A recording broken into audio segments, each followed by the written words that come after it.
I was born in Regina, and when we moved back to Regina to start the paper in, what year would that have been?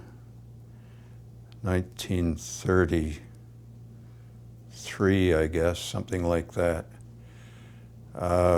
It was devastated. I mean, I can remember my dad had a job, and we had a very nice home in Regina, nothing splashy, but very nice.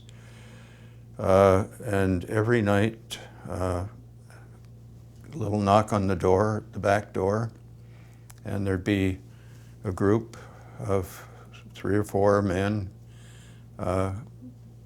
hitchhiking or working their way west to find a job somewhere and looking for a meal. My mother always had a big pot on the stove, stew or something like that for them.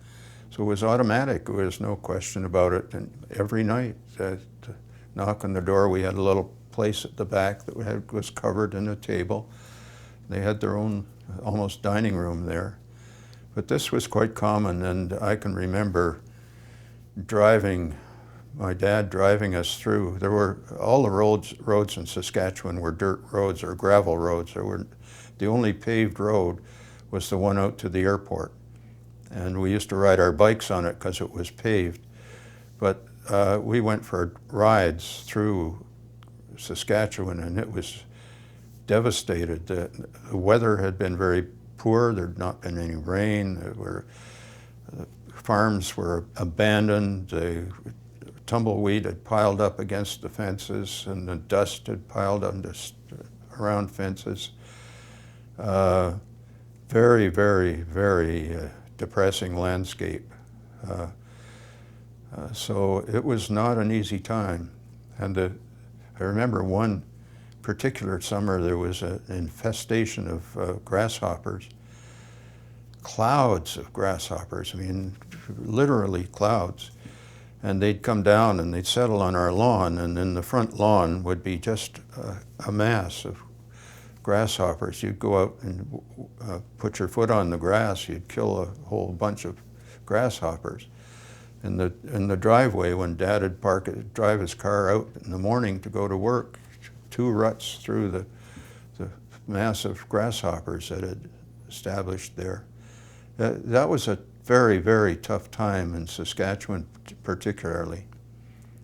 But he had a job. He was running the newspaper, and I had the fun of going down with him occasionally down, and I was completely caught up in the manufacture of newspapers, the linotype machines and the people sitting there working, punching out into lead slugs the whole columns. I mean, today's way is just so much changed from that. But rows of these fellows at these huge machines, and the noise and the clatter and everything as they drummed out the linotypes for the press and all the rest of it. So I got kind of caught up in that. My first real job was as a newspaper writer. That was some years later in the summer jobs. And before I went away to graduate school, I was actually spent a year with Canadian Press.